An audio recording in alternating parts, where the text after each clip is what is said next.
Good evening, everyone. So we will continue where we left yesterday. So I yesterday I told you that I'll be starting a new topic, but we were not able to start that. So today we will do that. And the topic that is next in physical geography is geomorphology. Am I audible to all of you? Yes, sir. Okay.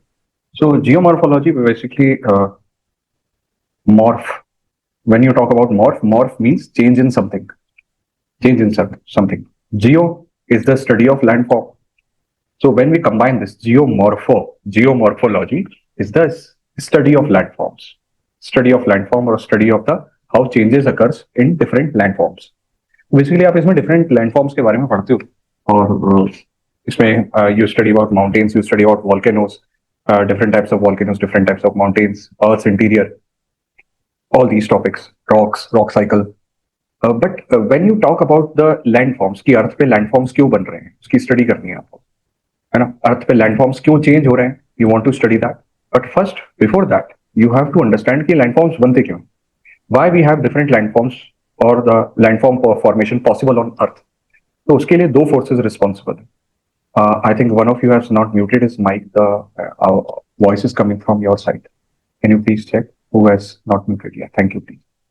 Okay, so there are two types of forces we will be concerned with. What are the forces which act on Earth's crust?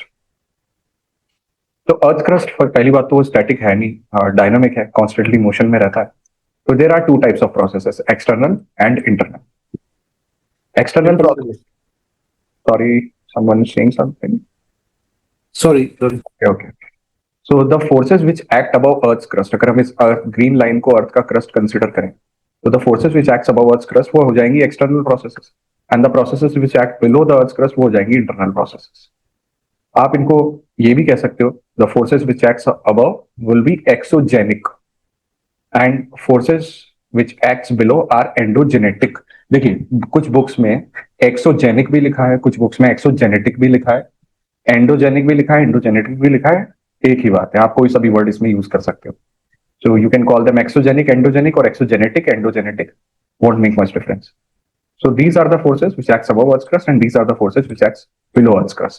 So we will divide them accordingly. Constantly ये दोनों forces act करती हैं और यही forces landform को shape up करती हैं. अर्थ पे जो landform बने हैं उसको shape up करती हैं. Now let's understand the basic reason behind that. कि अगर forces act कर रही हैं अर्थ के crust के above, from where they are getting energy? So the source of energy for them is sun. Sun is source of energy for them, और उसी से विंड चलता है, विंड मूवमेंट होता है सन के कारण, या वाटर साइकिल आप देखते हो तो movement of water takes place. तो sun provides all sort of energy which results into external processes. But क्या आप में से कोई मुझे ये बता सकता है कि जो इंटरनल फोर्सेस या इंटरनल प्रोसेसेस हैं इनकी सोर्स ऑफ एनर्जी कहाँ है? यहाँ इनका बेसिक रीजन क्या है, कहाँ से ये एनर्जी आती है, और अर्थ के इंटीरियर में why there is so much turbulence taking place? What is the reason that what gives them energy, these internal processes? Yes, sir. Sorry, Movement of tectonic plates. see, moment of tectonic plate is the outcome. वो आप outcome बता रहे हो, but उसके पीछे भी तो कोई molten magma inside the earth crust. molten magma in Earth's crust. Okay, anyone else? Asthenosphere, sir. Sorry, Asthenosphere, sir. I'm not, you're not audible. Can you please type it? थोड़ा सा डिस्टर्बेंस है आपकी side से. आप क्या कह रहे हैं? रेडियो एक्टिव, मनोज आपने एक वर्ड लिखा है, convection currents inside. ओके, कन्वेक्शन करंट्स. तो Manoj you have written radio active, या इनकम्प्लीट क्यों छोड़ दिया? डॉट डॉट डॉट, इसको कंप्लीट कर दो. सही तो कह रहे हो. Yeah, so radioactivity causes those temperature increase. Yeah, see, the major reason behind what we consider कि ये अर्थ के इंटीरियर में फोर्सेस क्यों एक्ट कर रही है. तो जैसे आप मैग्मा या कन्वेक्शन करंट बना रहे हो, तो मैग्मा तो बना है ना, कन्वेक्शन करंट मैग्मा के मूवमेंट के कारण आ रहे हैं, बट मैग्मा बन क्यों रहा है? So as you move downwards the temperature of earth increases. So as you move So temperature differences between the Earth's surface. हाँ, तो that is what I asking कि क्यों होता है ऐसा, कि as you move downwards the temperature increases. तो as Manoj has pointed out one thing कि रेडियो एक्टिव एलिमेंट्स हैं अर्थ के इंटीरियर में, there are radioactive elements like uranium, plutonium. These elements are present. Now, uranium is one of the most commonest element you will find in Earth's crust. हाँ, India के पास नहीं है, हमें बाहर से मंगाना पड़ता है, वो बात अलग है, लेकिन it is one of the most commonest elements that you will find in Earth's crust. Same goes with plutonium. Now, these two elements, they decay. ये नेचुरली डिके करते हैं, और जब ये डिके होते हैं तब ये हीट रिलीज करते हैं, हीट एंड एनर्जी रिलीज करते हैं. तो that is what geographers believe कि अर्थ के इंटीरियर में as you move downwards, why the temperature increases, because of the radioactivity. These elements, they constantly release the heat, they decay and they release the heat, keeping Earth's internal structure warm or high in temperature. एक reason चलिए आपने सही बता दिया कि earth के interior में radio active elements हैं, इसलिए जैसे जैसे आप नीचे जाते हो टेम्परेचर सराउंडिंग का बढ़ता जाता है, टेम्परेचर इंक्रीजेस. फिर टेम्परेचर इंक्रीज होगा, रॉक्स मेल्ट होंगी, मैग्मा बनेगा, मैग्मा मूव करेगा तो कन्वेक्शन करंट्स आएंगे. तो वो भी आपने सही कहा, बट जैसा मनोज है उन्होंने थोड़ा सा उसके कोर में जाके उसको बता दिया कि what is the reason behind that, the magma formation और the convection current formation at the internal heat which is due to radio active elements. एक और रीजन है, वो मैं आपको बता देता हूँ. Why the temperature increases as you move downwards, और why earth's interior is warm. जब आप सरफेस से नीचे जाते हो ये टेम्परेचर बढ़ क्यों रहा है, या अर्थ का इंटीरियर वार्म क्यों. इट इज बिलीव्ड कि अर्थ का फॉर्मेशन हुआ बिग बैंग से, जो हमने फर्स्ट क्लास में पढ़ा. Big bang, there was a single point singularity and it was very warm, very hot, it started expanding. Okay, तो ये जो वार्म टेम्परेचर, ये टेम्परेचर इतना ज्यादा जिससे बिग बैंग हुआ है वो सिंगुलैरिटी पॉइंट से, it's very high temperature was there. तो इसी सिंगुलैरिटी पॉइंट जब एक्सपेंड होने लगा, प्रोटॉन्स, न्यूट्रॉन्स, एलिमेंट्स बने आपके, और फिर different planets, stars, all these were formed. But basic क्या था इनके बनने का वो सिंगुलैरिटी पॉइंट था जिसका टेम्परेचर बहुत ज्यादा था. तो ये हाई टेम्परेचर अभी भी अर्थ के इंटीरियर में प्रेजेंट है, जिसे आप कहते हो primordial heat. It's known as primordial heat, the heat which is present in the earth, and the reason is the formation from the hot cloud of gases or the big bang theory. ये primordial heat अभी भी अर्थ के interior में present है. तो ये दो reasons हैं, one is presence of radioactive elements and one is primordial heat, जिन्हें माना जाता है कि ये इंटरनल प्रोसेस को ड्राइव कर रहे हैं और is providing energy to the internal processes.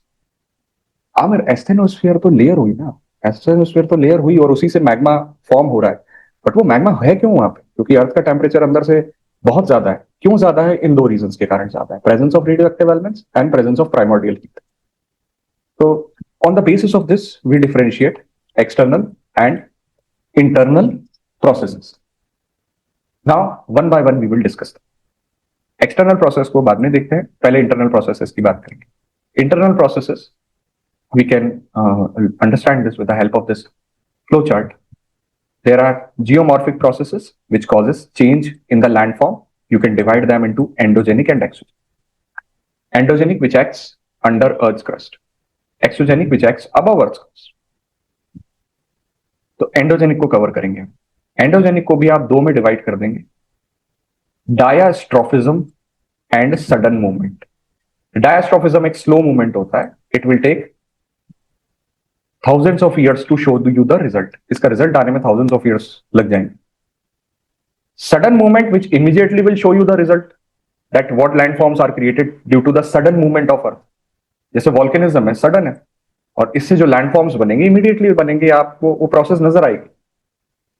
But diastrophism जैसी प्रोसेसेस, जैसे जो स्लो मूवमेंट है, उसे आप डिवाइड कर दो दो में, एपेरोजेनी और orogeny. So diastrophism, that is the slow movement, would be further divided into two processes: aporogeny, orogeny. Aporogeny means building of continents. Orogeny means building of mountains. So if continent building is happening or if mountain building is happening, क्या ये एक rapid movement है? नहीं, इसको तो time लगेगा भाई. Mountains won't be formed within days. It will take thousands of years or even millions of years. Same goes with continent. It is a long process. It's a slow process. It will take a very long time to form. तो यहां पे आपको ध्यान देना है कि ये जो दो प्रोसेसेस हैं, इन पे हमारा मेजर डिस्कशन रहेगा. One is epeirogeny and one is orogeny. Aporogeny is continent building process, orogeny is mountain building process, and both of them will fall under which category? Both of them will fall under diastrophism, जो कि एक slow movement है. अब जब sudden movement आप पढ़ने जाओगे, भाई देखो ये ओवरऑल तो एंडोजेनिक है दोनों. अब जब आप सडन मूवमेंट पढ़ते हो ना, तो ये तो ज्योग्राफी में, फिजिकल ज्योग्राफी में एक पूरा चैप्टर आ जाता है अर्थक्वेक का. फिजिकल ज्योग्राफी में एक पूरा चैप्टर आ जाएगा आपके वॉल्केनिज्म का. तो ये तो चैप्टर्स की तरह आएंगे आपके, है ना, which I will discuss. Even if you read GC Leong part 1 आप पढ़ते हो, उसमें तो सेपरेट चैप्टर है. और any physical geography book you take, so they are the separate chapters. यहाँ पे मैं आपको जस्ट एक ओवरव्यू दे रहा हूं, but we will be discussing about earthquake and volcanism in detail. इसको डिटेल में पढ़ना पड़ेगा दोनों प्रोसेस को. तब आप याद रखिएगा एक चीज कि चाहे अब जब हम अर्थक्वेक और वॉल्केनिज्म पढ़ेंगे, do recall that both of them fall under sudden movement and they are type of endogenic process, because earth के इंटीरियर से वो ओरिजिनेट हो रही. हाँ, तो अब हम हमारा फोकस डालते हैं एंडोजेनिक प्रोसेस में डायस्ट्रोफिज्म, क्योंकि इन दोनों को तो हम डिटेल में डिस्कस करेंगे. Diastrophism is a slow movement whose result will take thousands of years, hundreds of years. Diastrophism को अगर एक लाइन में डिस्क्राइब करना है तो आप कैसे बोलोगे? डायस्ट्रोफिज्म इज अ प्रोसेस जो अर्थ के क्रस्ट को या तो बेंड कर दे या डिफॉर्म कर. Diastrophism is a slow process which will either bend the Earth's crust or deform the Earth's crust. किसी भी तरह का उसमें डिफॉर्मेशन लिया है, उसे आप डायस्ट्रोफिज्म कहो. It will further fall into two categories, aporogeny and orogeny. Aporogeny is continent building process, orogeny is mountain building process. And of course, they will take a very long time. इनका result आने में आपको एक long duration दिखेगी. तो यही इसी चीज को हम ध्यान में रखते हुए अपना डिस्कशन आगे बढ़ाते हैं. ठीक है, जैसा मैंने आपको कहा, सडन मूवमेंट मैं आपको कवर कराऊंगा. That would be a detailed discussion. I am focusing on diastrophism today. Diastrophism, that is the slow movement, any deformation, any bending in Earth's crust. Aporogeny, orogeny. So first we will discuss aporogeny. Aporogeny is continent building process. Okay, continent building process. देखो क्या होता है कि अर्थ का जो crust है, it's divided into several plates. जैसे अभी हम इंडियन प्लेट्स पे हैं. India is part of Indian plate. So there are several plates. Earth's crust smooth नहीं है, वो टूटा हुआ है. It is divided into many crustal plates which constantly move with respect to each other. उनका movement up and down भी होता है और एक दूसरे के रिस्पेक्ट में वो डिफरेंट मूवमेंट शो करते हैं. Now these crustal plates, पूरा प्लेट टेक्टोनिक्स आपके अभी थ्योरी आएगा, उसमें हम डिटेल में पढ़ेंगे. अभी आपको इतना उसका लोड लेने की जरूरत नहीं है कि प्लेट टेक्टोनिक्स क्या है, प्लेट मूवमेंट क्या है, क्यों होता है. We will discuss that in detail. Just now, I'm trying to convey you that Earth's crust is not smooth. It is broken into several plates, which we called crustal plates or lithospheric plates. और ये lithospheric plates constantly move करते हैं. तो आप इसको ऐसे समझिए कि अगर अर्थ की सरफेस है, इसे आप अर्थ का रेडियस अगर हम कंसिडर करें,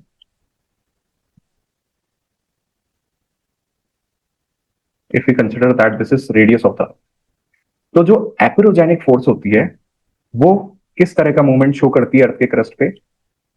अपवर्ड एंड डाउनवर्ड मूवमेंट. यानी अर्थ क्रस्ट या तो अपलिफ्ट हो जाएगा या सबसाइड कर जाएगा.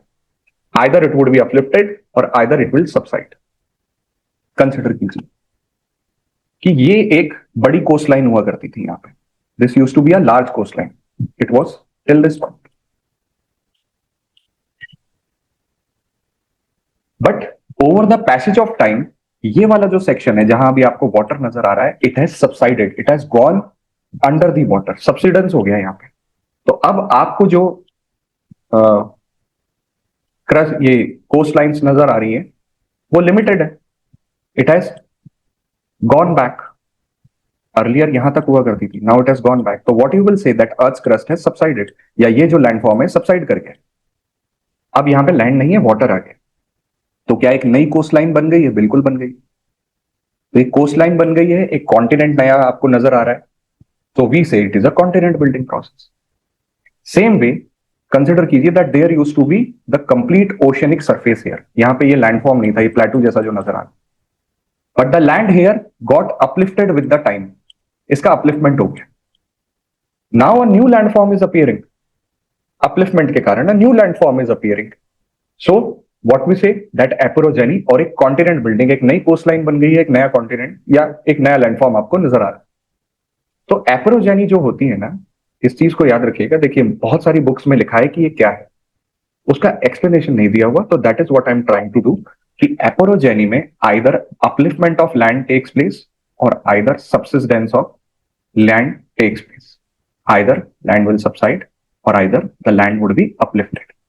अब इसी लॉजिक को जो आपकी बुक्स में मिसिंग है, बुक्स में एक स्टेटमेंट दिया हुआ है, एपोरोजेनी इज अ रेडियल फोर्स.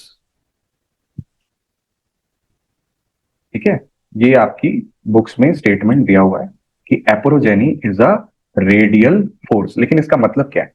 तो उसका मतलब ये हुआ ना कि अगर हम अर्थ को एक राउंड ऑब्जेक्ट कंसिडर करें तो अर्थ के क्रूज क्रस्ट में अगर अपलिफ्टमेंट हो जाए, सबसिस्टेंस हो जाए, तो अपलिफ्टमेंट होगा या सबसिस्टेंस होगा तो वो तो रेडियस के अलोंग ही हो रहा है ना. The movement is acting along the radius, इसलिए ये रेडियल फोर्स है.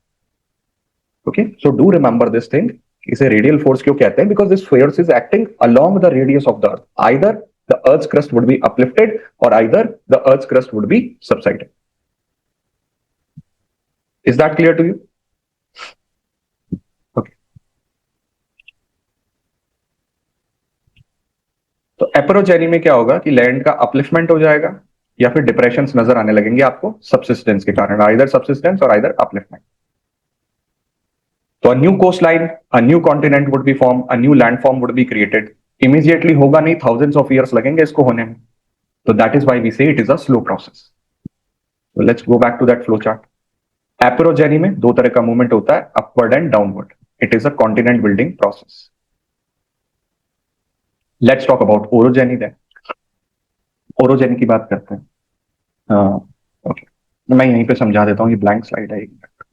हाँ, यहाँ समझा. देखो ओरोजेनी, व्हेन, ये हम प्लेट टेक्टोनिक्स में दोबारा पढ़ेंगे. आपको यहाँ पे एक ओवरव्यू दे रहा हूं. कंसिडर कीजिए दो प्लेट्स हैं, दो लिथोस्फेरिक प्लेट्स हैं, and both of them are moving towards each other.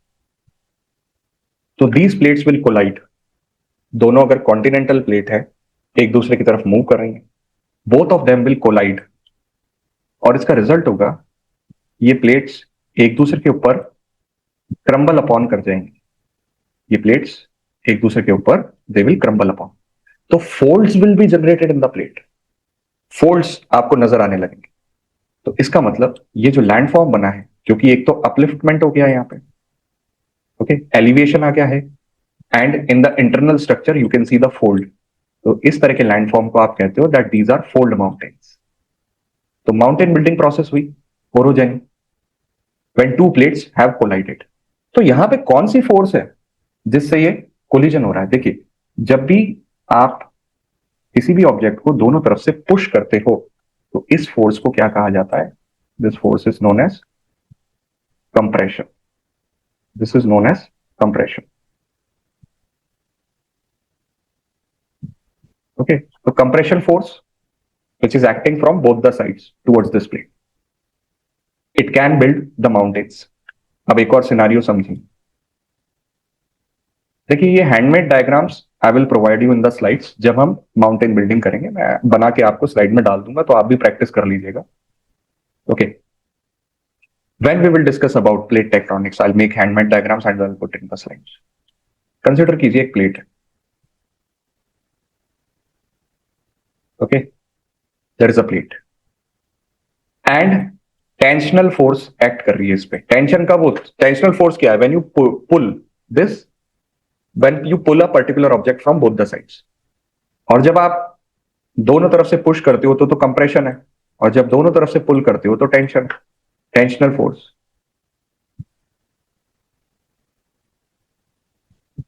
तो these two forces will create mountains.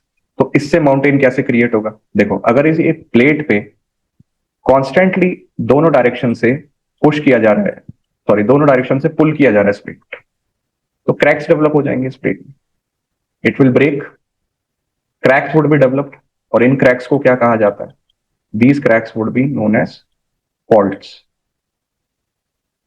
these cracks would be known as faults. Okay, so here the plate got divided into different segments. Divide. तो यहां पे जो actual में force act कर रही है वो ब्लॉक नंबर 1 और ब्लॉक नंबर 3 पे एक्ट कर रही है, 2 पे इतना ज्यादा असर नहीं है। तो ब्लॉक नंबर 1 और 3 के साथ क्या होगा कि अपनी पोजीशन से थोड़ा सा सबसाइड कर जाएंगे।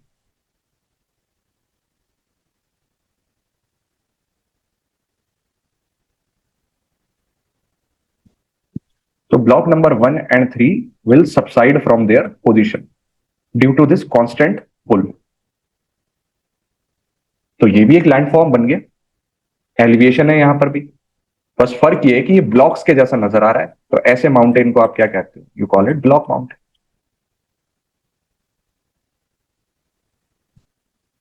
ओके, तो माउंटेन्स बन रहे हैं ना, तो माउंटेन बिल्डिंग प्रोसेस क्या है? Orogenic process. Either fold mountains or either block mountains are created.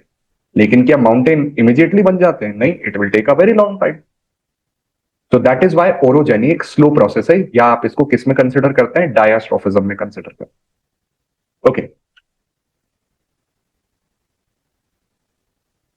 तो ओरोजेनी को वापस उसी लॉजिक से समझिए कि अगर ये अर्थ का रेडियस है, if this is radius of the earth,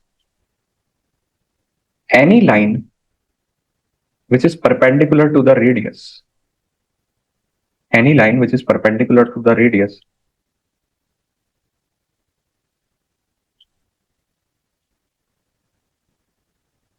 उसे आप क्या कहते हैं? Tangent. The line which is perpendicular to the radius is called tangent. अब आपकी बुक में लिखा हुआ है कि ओरोजेनी जो होती है वो एक टेंजेंशियल फोर्स है, डायग्राम नहीं दिया हुआ या समझाया नहीं किसी ने। जैसे एपरोजेनी को क्या बोला? It's a radial force. Orogeny को क्या बोल दिया? Tangential force. तो ओरोजेनी टेंजेंशियल फोर्स कैसे है? देखो, ओरोजेनी टेंजेंशियल फोर्स इसलिए है क्योंकि ओरोजेनी दो फोर्सेस के कारण होती है, या तो tension when you pull a particular object, और compression when you push a particular object।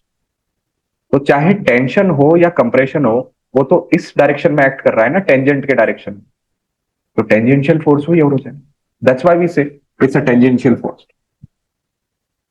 So coming back to our own discussion, this is what the flow chart was which we were discussing, that diastrophism, which is a slow movement,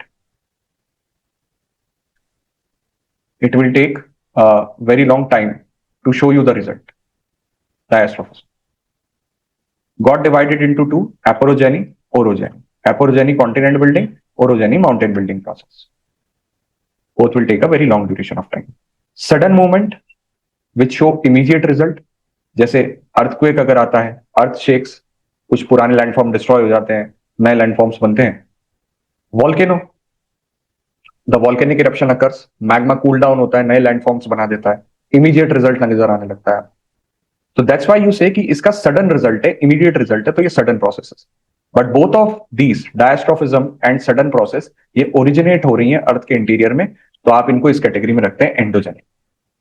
तो ये हमारा ये वाला side तो complete होता है। Okay, volcanism and earthquake, I will go into detail and explain you the different tension. Okay, yeah. So now we come to this section of the graph, sorry, of this particular flow chart. Exogenic processes which acts above Earth's crust, चाहे weathering हो या erosion हो। Weathering हो या erosion हो, इनके पीछे जो एनर्जी आ रही है वो कहां से आ रही है? सन से energy. Sun energy will cause wind to flow or water to flow, and then weathering या erosion होगा। weathering और erosion में डिफरेंस ये होता है कि weathering में तो, जैसे weathering में there is a rock, let's say there is a rock and wind is constantly blowing across this rock, wind अगर कॉन्स्टेंटली ब्लो कर रही है तो इस रॉक के अपर लेयर को वीक कर देगी, छोटे छोटे पीसेस में डिवाइड कर. So when the rock, a big rock is getting divided into small sediments, small particles, तो इसे आप कहोगे वेदरिंग हो गई है. यहाँ पे एक बड़ी रॉक छोटे छोटे पार्टिकल्स में ब्रेक डाउन हो चुकी है, तो this would be known as weathering. तो इरोजन क्या होता है? देखो, इरोजन होता है कि जब यही विंड और वाटर इसको यहां से मूव करा दें, ट्रांसपोर्ट हो जाए इसका. अब चाहे वो विंड लेकर जा रही है इसको या वाटर लेके जा रहा है, तो ये जो ट्रांसपोर्ट हुआ है, इस ट्रांसपोर्टेशन को आप कहते हो दैट दिस इज इरोजन. तो weathering is breaking down of the rock, erosion is transportation of those sediments, minor sediments. तो वेदरिंग को हम 3 कैटेगरीज में मैं आपको समझाने की कोशिश करता हूं कि कोई भी रॉक का breakdown, it can be due to 3 reasons, physical, chemical, biological. But I think we should see a question first. नहीं, चलो वेदरिंग कर लेते हैं पहले. तो वेदरिंग में केमिकल वेदरिंग देखते हैं पहले. इसमें एक होती है सॉल्यूशन. केमिकल वेदरिंग का ही पार्ट है सॉल्यूशन. मैं इसमें कुछ पॉइंट्स ऐड कर दूंगा पीपीटी में बिफोर सेंडिंग यू, ताकि जब आप रिवाइज करें तो it will be helpful for revision also. Chemical weathering में सॉल्यूशन कब होता है? जैसे कंसिडर कीजिए this is a rock and rainfall is occurring over this rock. Rainfall occurs और ये रॉक सॉल्युबल मिनरल्स की बनी हुई है. ऐसे मिनरल्स जो वाटर में डिसॉल्व हो जाते हैं, सॉल्युबल मिनरल्स, जैसे carbonate gets dissolved in water. तो जब रेन वाटर इस पे आएगा तो वो कार्बोनेट को डिसॉल्व करने लगेगा. जैसे आप देख रहे हो कि बीच बीच में इसमें वेंट्स हो गए, स्पेस आ गई, क्योंकि कार्बोनेट जो प्रेजेंट है स्टार्टेड गेटिंग डिसॉल्व. तो रेन वाटर जैसे ही कार्बोनेट को डिसॉल्व करने लगेगा, ये एक वीक एसिड इसमें बना देगा इस रॉक के ऊपर, और उस एसिड को हम कहते हैं carbonic acid. This acid is known as carbonic acid. Now this acid which is forming over this rock surface, अब ये इस रॉक को वेदर डाउन करना शुरू कर देगा, इस रॉक का ब्रेक डाउन करना शुरू कर देगा. ओके, तो ये जो वेदरिंग हो रही है, ब्रेक डाउन हो रहा है, this is taking place due to a chemical reaction, and that is why we call this process solution. It comes under chemical weathering. ये उन्हीं रॉक्स में देखने को मिलेगा जिसमें soluble minerals like carbonate are present. Let's see one more type of chemical weathering, hydration. देखो, इसको आप ऐसे समझो, in the time of monsoon the common salt, नमक जो होता है, if you put it in a bowl and keep it in open during monsoon season, आप थोड़ी देर बाद जब आप उस नमक को उठाओगे तो आपको वो स्टिकी लगेगा, उसमें वो फ्री फ्लो नहीं रहेगा, आपके हाथ पे भी स्टिक हो सकता.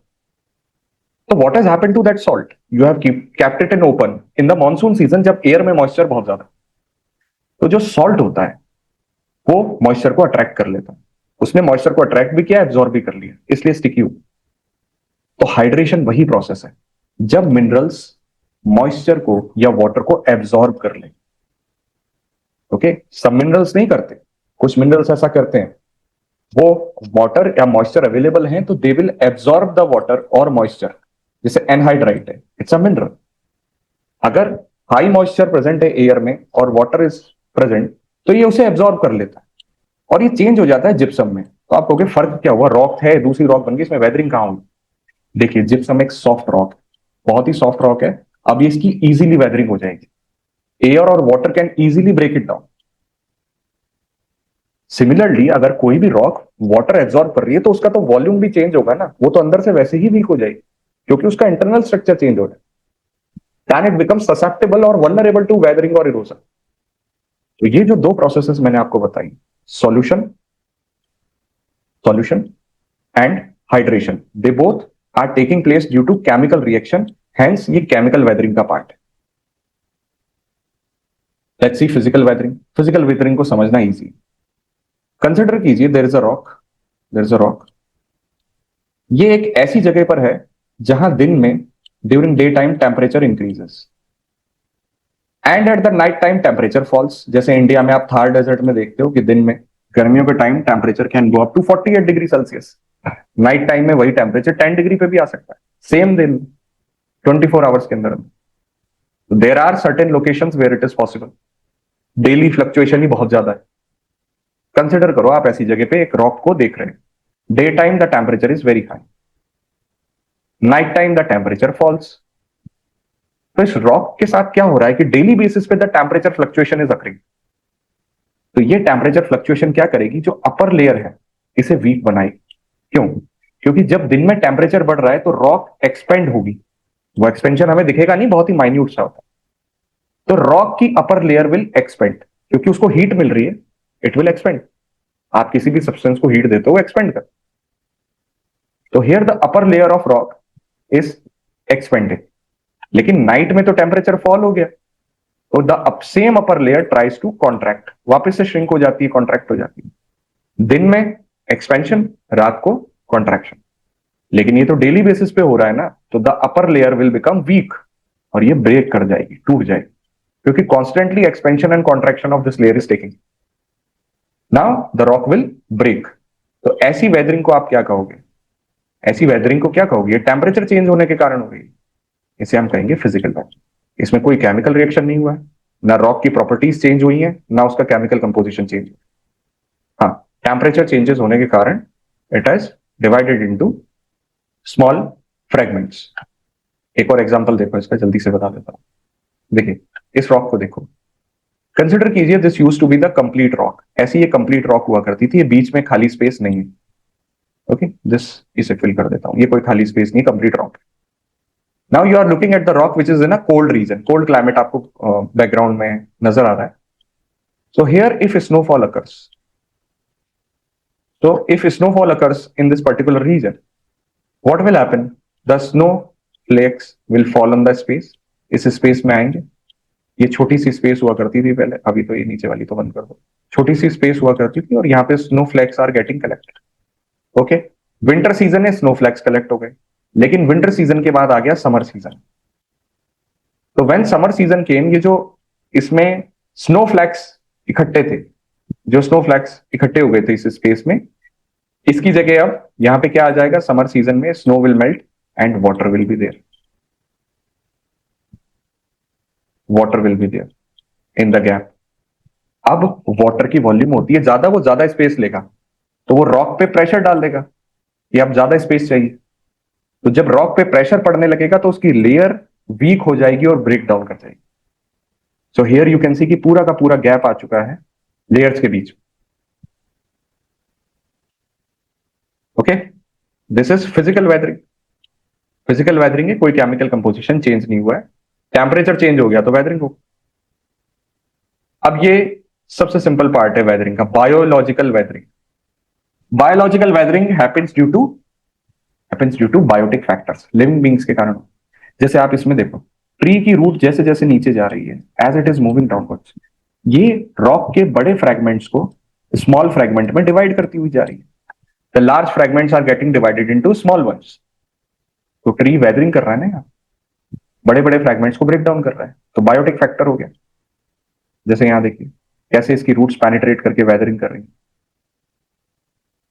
बायोटिक वेदरिंग का एक और एग्जांपल मैं आपको बताता हूँ। जैसे रोडेंट्स होते हैं, रोडेंट्स वो कॉन्स्टेंटली अपर लेयर में मूव करते हैं। रैबिट्स होते हैं, बरोडिक करते हैं, अपर लेयर को वीक कर देते हैं। Then the weathering can also कर। सो वेदरिंग हो गई आपकी। अब इस फ्लो चार्ट को once and for all we do this, we end this. ये वेदरिंग तीनों डिस्कस कर लिया आपने, केमिकल, फिजिकल, बायोलॉजी। इरोजन, ये आपका हर जो यूनिट आप ये देख रहे हो ना, इसमें ये एक चैप्टर है कि आइस से इरोजन क्या होता है, कौन से लैंडफॉर्म्स बनते हैं। रिवर से इरोजन कैसे होता है, कौन से लैंडफॉर्म्स बनते हैं। सी, विंड या अंडरग्राउंड वाटर से इरोजन कैसे होता है, कौन से लैंडफॉर्म्स बनते हैं। ये जब आप जीसी लियोंग पढ़ते हो ना, तो हर every topic that you are looking here is a chapter, that there is a separate chapter which talks about landforms created by ice.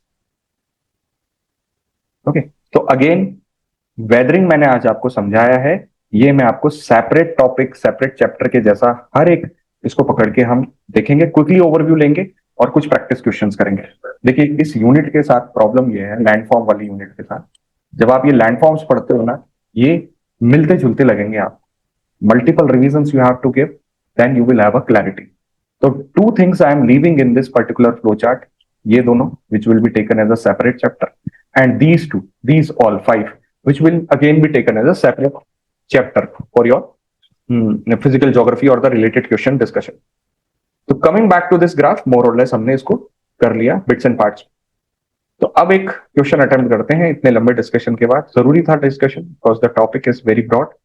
In quick way we have done the discussion, so I think now you can attempt this particular question. Try कीजिए.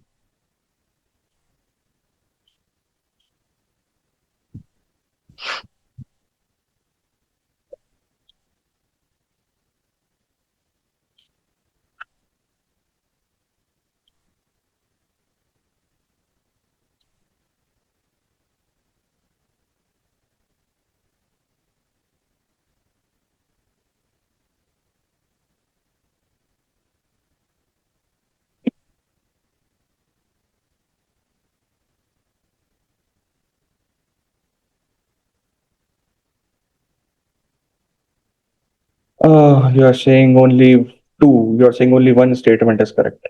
Amir is saying only one is correct. Chila, only two are correct. देखो, everyone answered. Okay, Anjali is saying only two correct. Exogenic forces create landforms. सही बात है, बनाती अलग अलग landforms बनेंगे. Endogenic forces also create landforms. बिल्कुल बनते हैं. दोनों forces landforms बनाते हैं. Both of the statement is correct. The phenomena of wearing down of relief यानी slope through erosion, उसे gradation कहा जाता है. बिल्कुल सही बात है. जब भी अर्थ की सरफेस पे wearing down हो रही है, you call it gradation. Degradation कह लो. अगर सरफेस बिल्डअप होने लग जाए तो एग्रेडेशन कहा जाता है. When it develops layer by layer, आप उसे एग्रेडेशन कहते हैं, और जब wear down हो जाती है उसे डिग्रेडेशन कहते हैं. तो yes, all three statements are correct. ठीक है, अब देखिए सर ऊपर वॉल्केनिक एंड अर्थक्वेक से भी लैंडफॉर्म्स बनेंगे. बिल्कुल बनेंगे. वो तो आपको वॉल्केनिक लैंडफॉर्म्स पढ़ने पड़ेंगे. बैथोलिथ होता है, लेपोलिथ होता है, लोकोलिथ होता है. There are different landforms. Even volcanism creates landforms above the surface, जैसे क्रेटर लेक होता है या flood plains, flood basalt plains, बहुत बड़े बड़े लैंडफॉर्म्स बनाता है. Even these landforms which are created by volcanism, ये तो टूरिस्ट अट्रैक्शन भी बन जाते हैं आगे जाके, क्योंकि बहुत मेजेस्टिक दिखते हैं.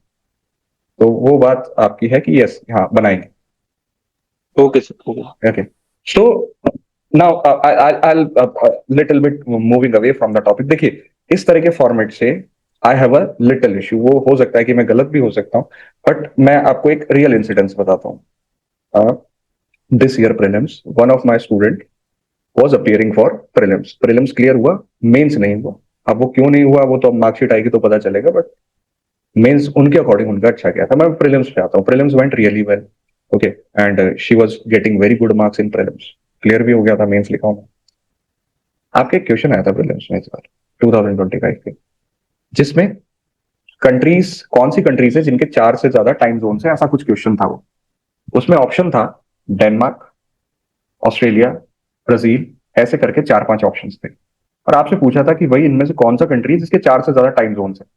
तो अगर मैंने टाइम जोन याद भी नहीं किए तो मैं सिंपल सा लॉजिक लगाऊंगा कि जो कंट्री जितना वाइड होगा, north to south, sorry east to west जिसका एक्सटेंट होगा, यानी लॉन्गिट्यूडनल एक्सटेंट जिसका ज्यादा होगा, ऑब्वियसली उसके लैंडफॉर्म, उसके टाइम जोन ज्यादा होंगे.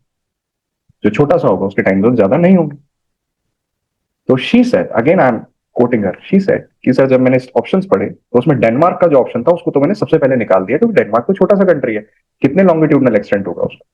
तो आई एलिमिनेटेड दैट ऑप्शन. और उसको एलिमिनेट करने के बाद बाकी जो कंट्रीज था, आई अप्लाइड दैट लॉजिक कि ठीक है इनका लॉन्गिट्यूडनल एक्सटेंट बड़ा है, तो मैंने ओनली 4 को सेलेक्ट कर ली. ठीक. लेकिन जब मैंने घर जाके आके देखा तो नेट पे सर्च किया तो डेनमार्क के तो 4 से ज्यादा टाइम जोन्स थे.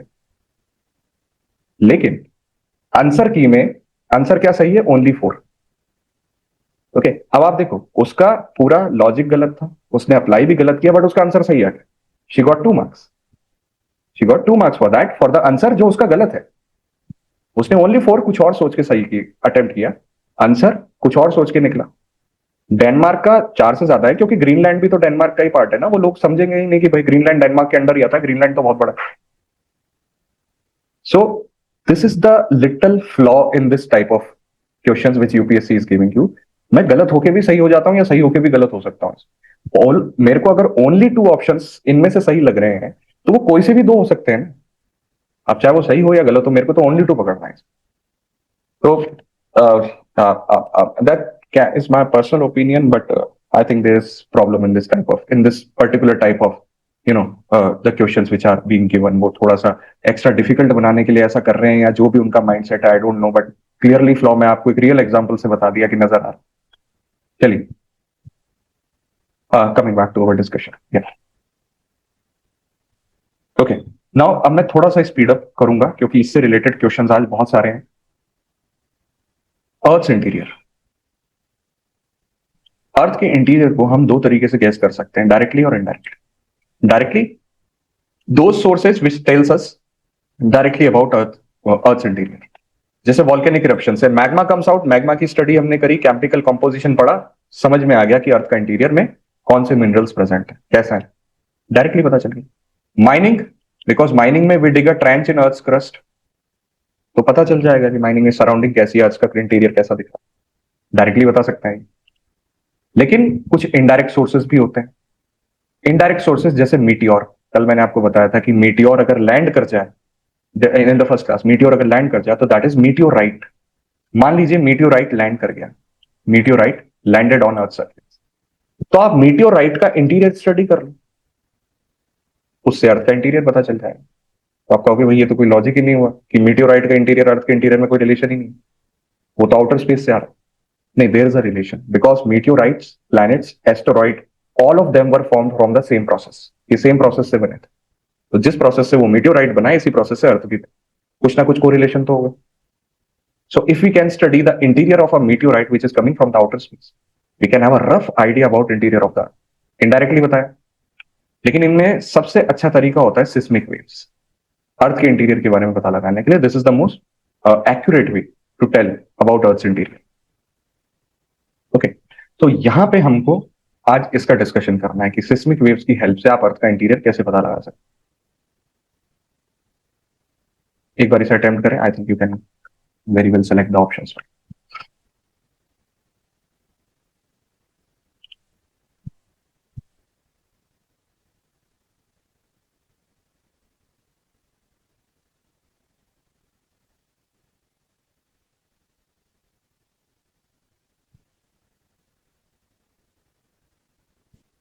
Okay, straightforward. Yeah, most of you are getting it correct. Directly, volcanic eruptions, the magma which is coming out, directly बता देगा। Seismic activity तो अभी मैंने आपको बताया indirect है। Drilling आप करोगे mining के जैसा ही है, you dig a trench, you dig a boring or hole in the earth's crust, directly पता चल जाएगा। Meteorite outer space से आ रहा है, indirect। तो yes, your answer would be D, 1 and 3 only।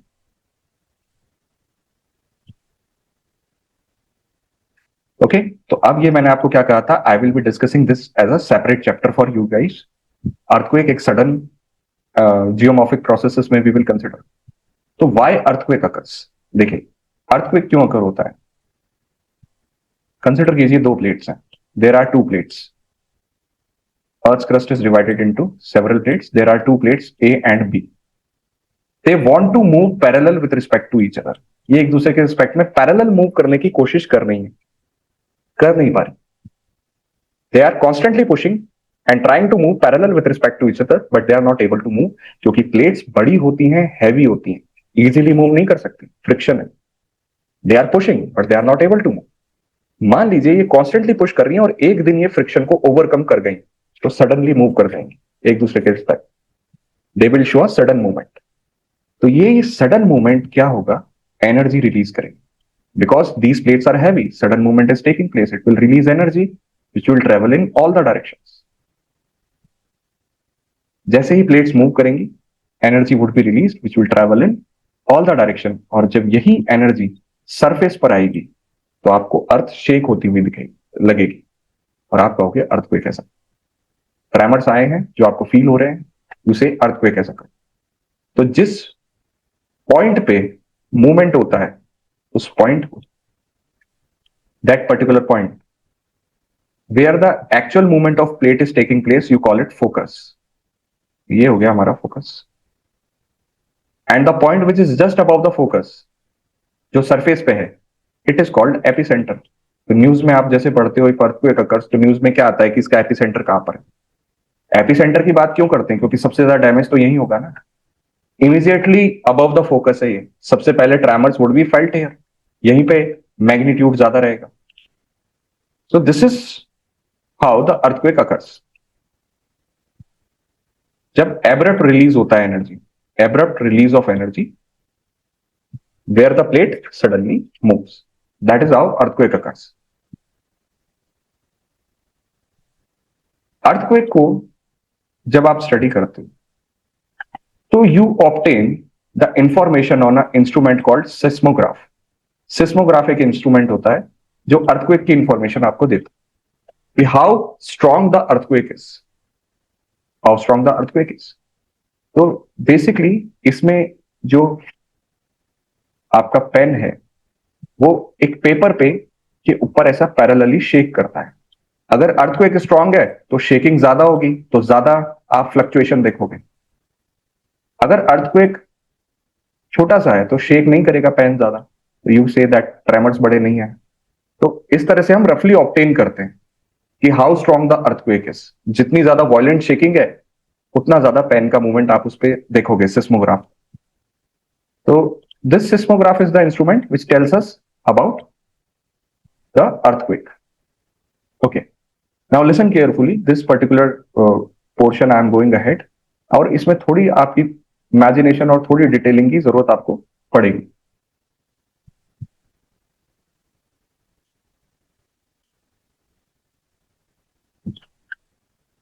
See, seismic waves. साइस्मिक waves क्या होती है? एनर्जी होती है which is felt in the form of tremors.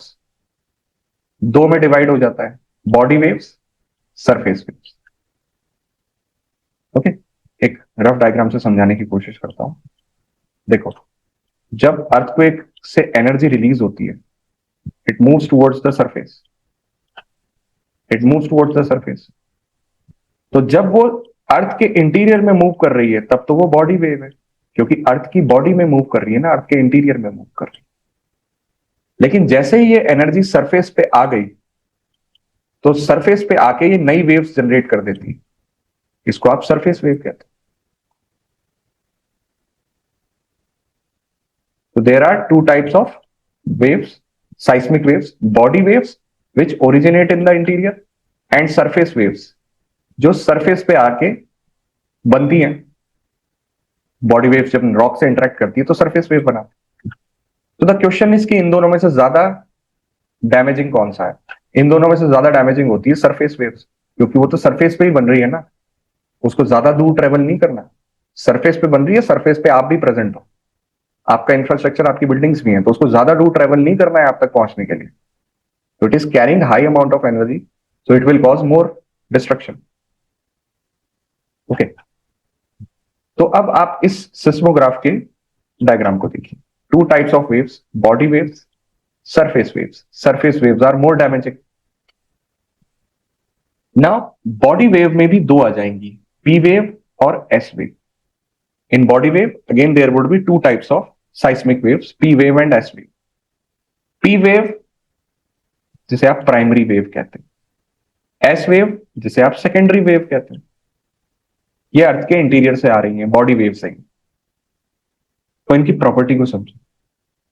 देखो, we are discussing about earthquake, but our original topic is interior of earth. हम बात कर रहे हैं इंटीरियर ऑफ अर्थ कि अर्थक्वेक की हेल्प से क्या आप इंटीरियर ऑफ अर्थ पता लगा सकते हैं.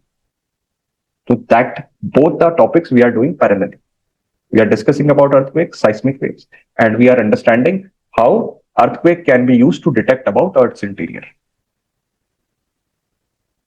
So try to understand. Body wave, surface wave. Body wave भी दो तरह की हो गई, P wave, S wave. P wave यानी प्राइमरी वेव, S wave यानी सेकेंडरी वेव. देखो, P waves and S waves. फिर सरफेस वेव्स बनती हैं जिन्हें एल वेव्स भी कहा जाता है। बट पहले इन दोनों की बात करते हैं क्योंकि इसी की हेल्प से अर्थ का इंटीरियर हमें समझ में आएगा। देखो पी वेव क्या होती है, प्राइमरी वेव, ये एक लॉन्गिट्यूडनल वेव। लॉन्गिट्यूड वो वाला नहीं जो मैंने आपको पढ़ाया था कल, no, that is related, this is related to physics, this longitudinal. तो लॉन्गिट्यूडनल वेव का मतलब क्या हुआ? What is a longitudinal? Longitudinal wave होती है ऐसी वेव जो सारे मीडियम्स में ट्रेवल कर जाए, चाहे गैसियस हो, सॉलिड हो या liquid. It can travel in all the mediums. Secondly वो मीडियम को कैसे डिस्प्लेस करे? पैरेलल। कि अगर वेव इस डायरेक्शन में मूव कर रही है, ये मीडियम है जिसमें मूव कर रही है, तो the medium would be displaced in the parallel direction. कहीं पे ये कंप्रेस हो जाएगा, कहीं पे एक्सपेंड हो जाएगा। जैसे वो स्प्रिंग होती है ना, बच्चे खेलते हैं जिससे, आप ऐसी लंबी सी स्प्रिंग आती, कभी आपने देखे हो तो, अगर आप इस हाथ से हिलाओगे तो वो शेक होता होता होता इधर इस हाथ तक एनर्जी पहुंचेगी। तो एनर्जी तो ट्रेवल कर रही है मीडियम में, बट उसका डिस्प्लेसमेंट कैसे कर रही है? वो परपेंडिकुलर, कहीं से वो स्प्रिंग कंप्रेस हो रही है, कहीं से एक्सपेंड हो रही है। तो this type of wave is called longitudinal wave. तो पी वेव एक लॉन्गिट्यूडनल वेव है, मीडियम को पैरेलल डिस्प्लेस करती है, और ये तीनों मीडियम में ट्रेवल कर सकती है। तो do understand this property, it's a longitudinal wave, can travel in all the mediums, और मीडियम को पैरेलल डिस्प्लेस करती हुई जाती है। एस वेव, एस वेव एक ट्रांसवर्स वेव। तो ट्रांसवर्स वेव्स क्या होती है? ट्रांसवर्स वेव ऐसी वेव होती है जो मीडियम को कैसे डिस्प्लेस करे? परपेंडिकुलर। कि अगर वेव इस डायरेक्शन में मूव कर रही है तो ये मीडियम को परपेंडिकुलरली डिस्प्लेस करेगी। जैसे मैं अगर एक हाथ से रस्सी पकड़ूं, मतलब एक एंड पे रस्सी पकड़ूं, दूसरे एंड पे आपको पकड़ा दूं, रस्सी को मैं ऐसे शेक करूं, तो एनर्जी आप तक आएगी, बट आप देखो कि वो रस्सी शेक कैसे करेगी? अप और डाउन, यानी क्रेस्ट और ट्रफ बनते जाएंगे उस। दैट मीन्स कि एनर्जी आ तो गई एक एंड से दूसरे एंड पे, बट उसने मीडियम को डिस्प्लेस कैसे किया? उसने मीडियम को डिस्प्लेस किया परपेंडिकुलरली। तो ट्रांसवर्स वेव क्या होती है? मीडियम को परपेंडिकुलर डिस्प्लेस करती है। और याद रखिएगा, ये लिक्विड और गैस में पास नहीं कर सकता। It can not pass through liquid और गैस। आपको यही दोनों प्रॉपर्टीज याद रखनी है। We are discussing about two waves, P waves and S waves, and we want to discuss that why और how P wave and S wave can help us to detect earth's interior. Okay, मैं आपके surface wave पे आता हूं। Surface wave जो surface पे बने, जैसे एल वेव या आर वेव, मैंने आपको क्या बताया कि ये सबसे ज्यादा डैमेज पहुंचाएगी। आप इसके मूव करने का तरीका देखो, ये मीडियम को कैसे डिस्प्लेस कर रही है। ये पूरा शेक कर देगी मीडियम। द मूवमेंट इज हैफहजार्ड, पूरा शेक कर देगी। तो कोई भी बिल्डिंग या इंफ्रास्ट्रक्चर जो इस मीडियम पे होगा, वो सर्वाइव ही नहीं कर पाएगा ऐसी वेव को, कोलैप्स कर जाएगा। रेलिंग वेव तो वेव जनरेट कर देती है अर्थ क्रस्ट में, ऐसा सर्कुलरली मूव करती है, शेक कर देती है सर्कुलर। तो that is why they are more damaging.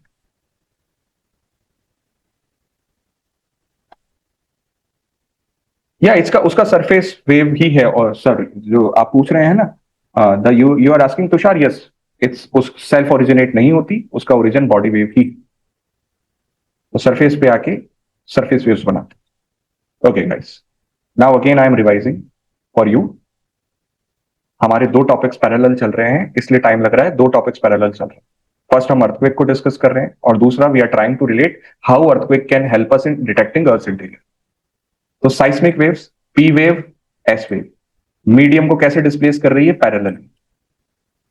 ये मीडियम को कैसे डिस्प्लेस कर रही है? Perpendicular.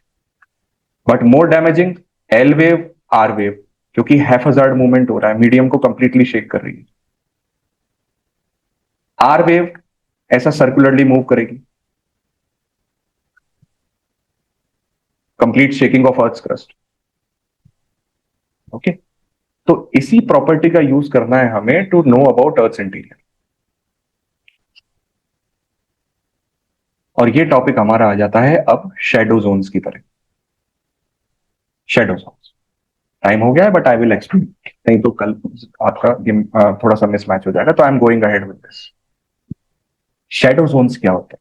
Shadow zones are those regions, ये वो रीजन्स होते हैं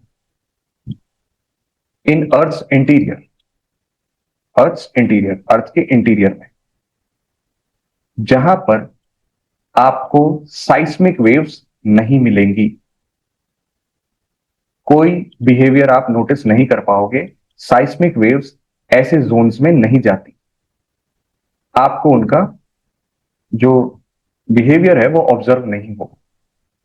तो शैडो जोन्स क्या होते हैं? These are the those regions in earth interior where seismic waves are not obtained. ना तो पी वेव आती है ना एस वेव आती है। अब जब आप इस टॉपिक को रिवाइज करें तो आई विल सजेस्ट, बाकी आप लोगों की मर्जी है, ये डायग्राम आप फ्री हैंड से बनाना, दो नंबर। ये एस वेव का शैडो जोन है, ये पी वेव का शैडो जोन है। देखो, अगर हम कंसिडर करें that this is focus of earthquake, यहां से अर्थक्वेक ओरिजिनेट हो, this is focus of earth, 0 degree से इसको डोनेट करें। सो द साइस्मोग्राफ जो हम प्लेस करेंगे ऑल ओवर द वर्ल्ड, इसके रिस्पेक्ट में साइस्मिक स्टेशंस होते हैं, तो जो साइस्मोग्राफ हमने इसके रिस्पेक्ट में ऑल ओवर द अर्थ रखे, 103 डिग्री तक जो भी साइस्मोग्राफ था, 103 उसका डिस्टेंस है, एंगुलर डिस्टेंस। एंगुलर डिस्टेंस किससे? इस फोकस से। यहां से हम मान रहे हैं कि अर्थक्वेक का ओरिजिनेट हुआ है। तो 103 डिग्री तक आप जो भी साइस्मोग्राफ प्लेस करोगे, 103 डिग्री तक जो भी साइस्मोग्राफ आप प्लेस करोगे, उसमें एस वेव ऑब्टेन हो जाएगी, आपको साइस्मोग्राफ में एस वेव की रीडिंग मिलेगी। लेकिन वो साइस्मोग्राफ जो 103 डिग्री से 180 डिग्री तक है, इसमें कोई साइस्मिक वेव ऑब्टेन नहीं होगी। कौन सी? S wave. एस वेव का शैडो जोन है ना ये, तो ये शैडो जोन हो गया कि एस वेव आ ही नहीं रही यहां पे। तो अब इससे एक क्वेश्चन उठता है कि एस वेव आ क्यों नहीं रही? क्या प्रॉब्लम है that the S wave is not able to come to the साइस्मोग्राफ?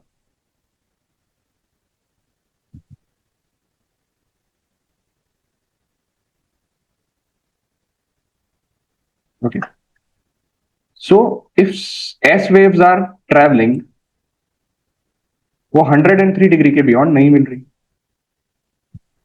इसका मतलब है कि कहीं ना कहीं अर्थ के अंदर एक ऐसा पोर्शन है जिसको एस वेव क्रॉस ही नहीं कर पाती। And I have told you कि एस वेव लिक्विड और गैस में मूव नहीं करती। S waves they do not move under in the liquid और गैसियस पोर्शन।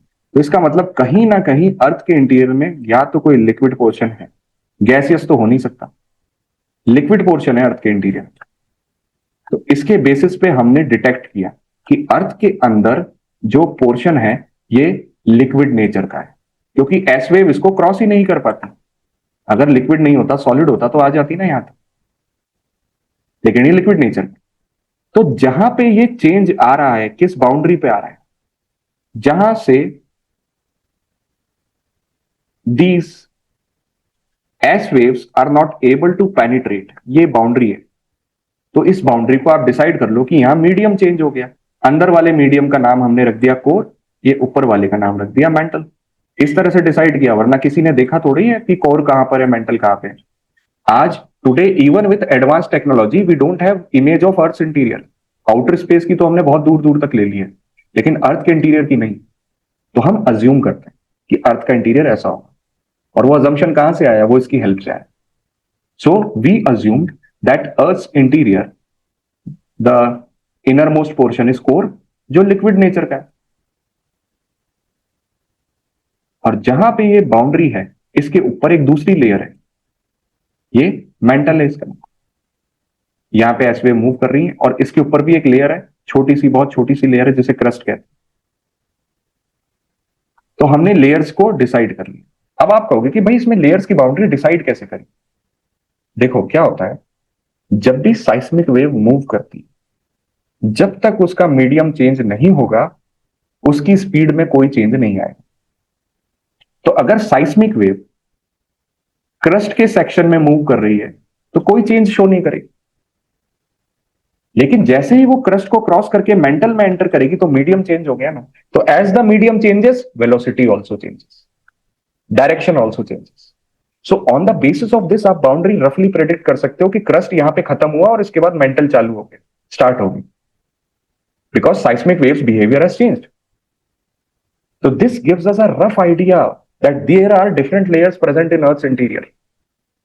जहां पे क्रस्ट खत्म होता है एक नई लेयर शुरू हो जाती है, क्योंकि साइस्मिक वेव का बिहेवियर चेंज हो जाता है।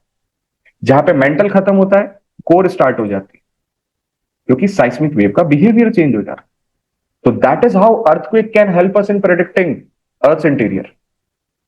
तो ये शेडो जोन हुआ एस वेव का, इससे काफी क्लैरिटी हमें मिल गई। Let's see shadow zone of P wave.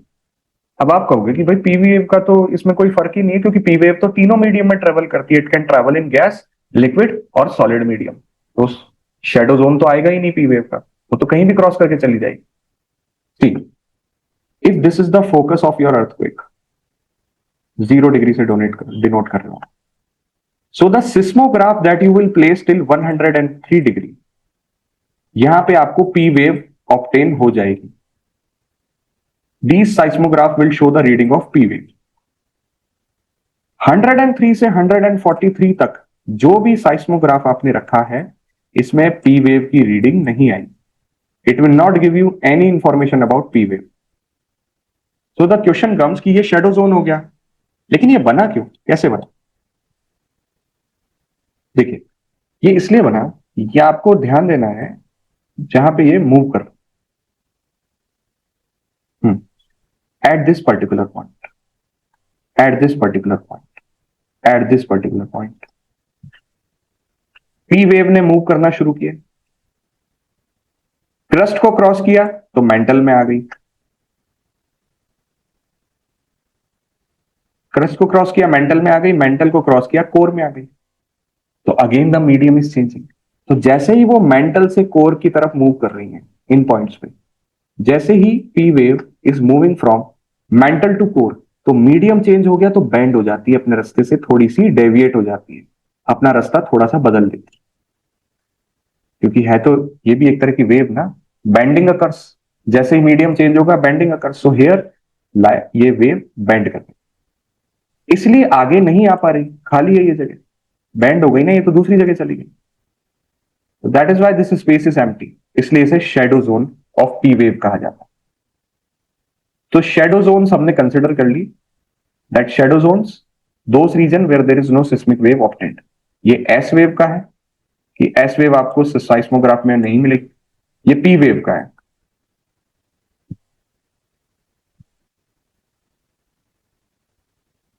Okay, clear यहां तक? आप सभी लोग समझ में आया कि अर्थ का इंटीरियर कैसे पता करेंगे? ओके, चलो, तो मैं आपको एक क्वेश्चन करा देता हूं ताकि थोड़ा सा हम क्वेश्चन भी देख लें। टॉपिक आपका काफी मेजर टॉपिक कंप्लीट हुआ है और कोशिश करें, try.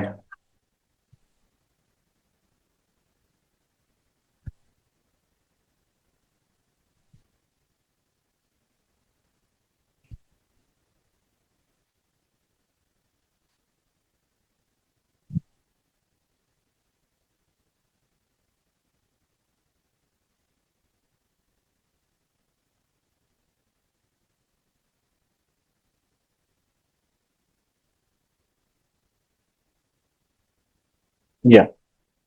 Epicenter is the location where an earthquake occurs. कहां पे? Within Earth's crust? नहीं, वो तो फोकस होता है।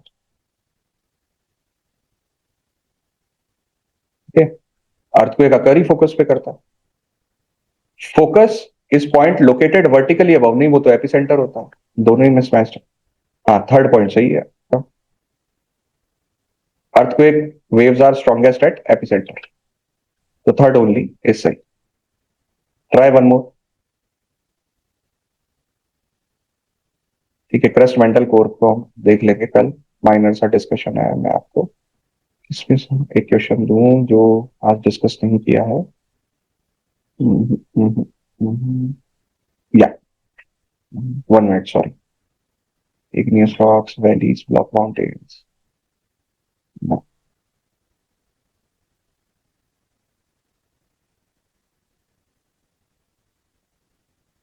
नहीं यार, इसमें अर्थक्वेक के ज्यादा क्वेश्चंस नहीं है, वो आपकी शीट में मैंने डाल दिए हैं।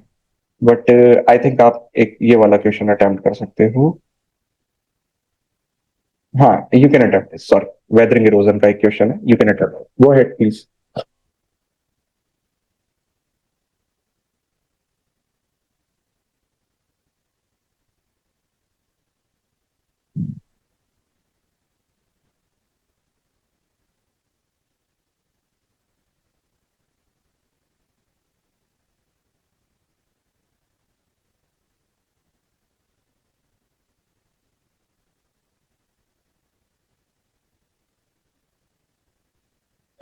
Okay, the question is asking denudation.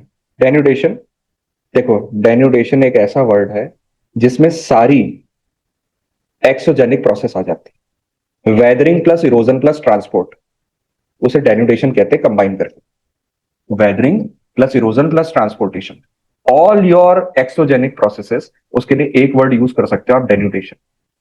तो डेन्यूडेशन प्रोसेस क्यों हो रही है, मतलब why weathering erosion transportation is taking place, क्या क्या चीजें रिस्पॉन्सिबल है उसके लिए। Nature of the relief, nature of the relief means slope, उस एरिया की स्लोप कितनी है भाई, हिली रीजन है तो ज्यादा होगी ना वेदरिंग और इरोजन।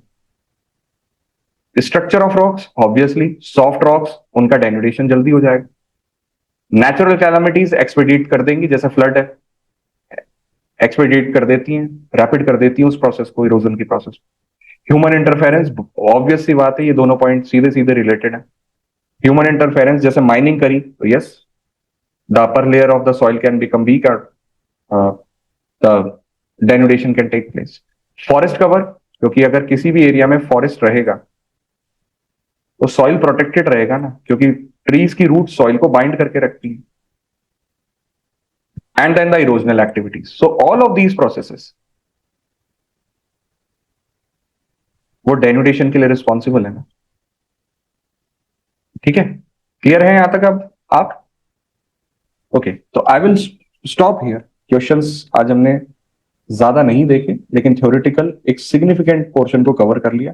तो I will give you the sheet में अभी देवराज सर को फॉरवर्ड कर रहा हूं। तो एक क्वेश्चन था कल की शीट में। 1 minute, I'll take your question, just 1 minute। और मे भी गैसियस, देखिए गैसियस होगा तो वो रोटेशन पॉसिबल नहीं होगा, इतना हैवी एंगुलर मोमेंटम नहीं आ सकता अर्थ का अगर गैसियस होगा तो गैसियस होने की प्रोबेबिलिटी है बट रूल आउट हो जाती है due to earth's rotation. That angular momentum can't be sustained in the gaseous core, collapse कर जाएगी वो। Okay, yes please, you are asking something, go ahead. तो उसमें ये था कि IST and tropic of cancer are coinciding in Chhattisgarh और मध्य प्रदेश। अच्छा, छत्तीसगढ़ में, उसमें मध्य प्रदेश लिखा हुआ आंसर में। अच्छा, आंसर में Madhya Pradesh, I think it's Chhattisgarh, it should be Chhattisgarh. मैं क्रॉस चेक पूरा करके एक्सप्लेनेशन भी डाला हुआ उसमें। मैं करेक्ट कर देता हूँ अगर ऐसा है तो। I will cross check and I will correct it. Okay, I think I will cross check, मुझे भी इसमें थोड़ा सा कंफ्यूजन है। आई विल क्रॉस चेक, मैं करेक्ट करता हूँ। ठीक है, डे 1 में तो छत्तीसगढ़ लिखा हुआ था, लेकिन डे 2 में मध्य प्रदेश का।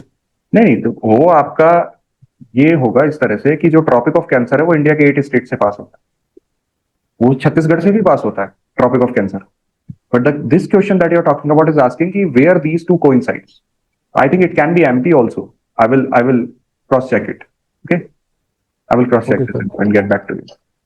ओके। ठीक है, चलिए अब मैं बंद करता हूं इसे। I will close the topic today. I will give you the sheet. जो आपको शीट में लग रहा है कि ये टॉपिक्स हमने डिस्कस कर दिए वो अटेम्प्ट कीजिएगा, जो हमको लग रहा है कि नहीं किए हैं वो कल हो जाएंगे तो कर लीजिएगा।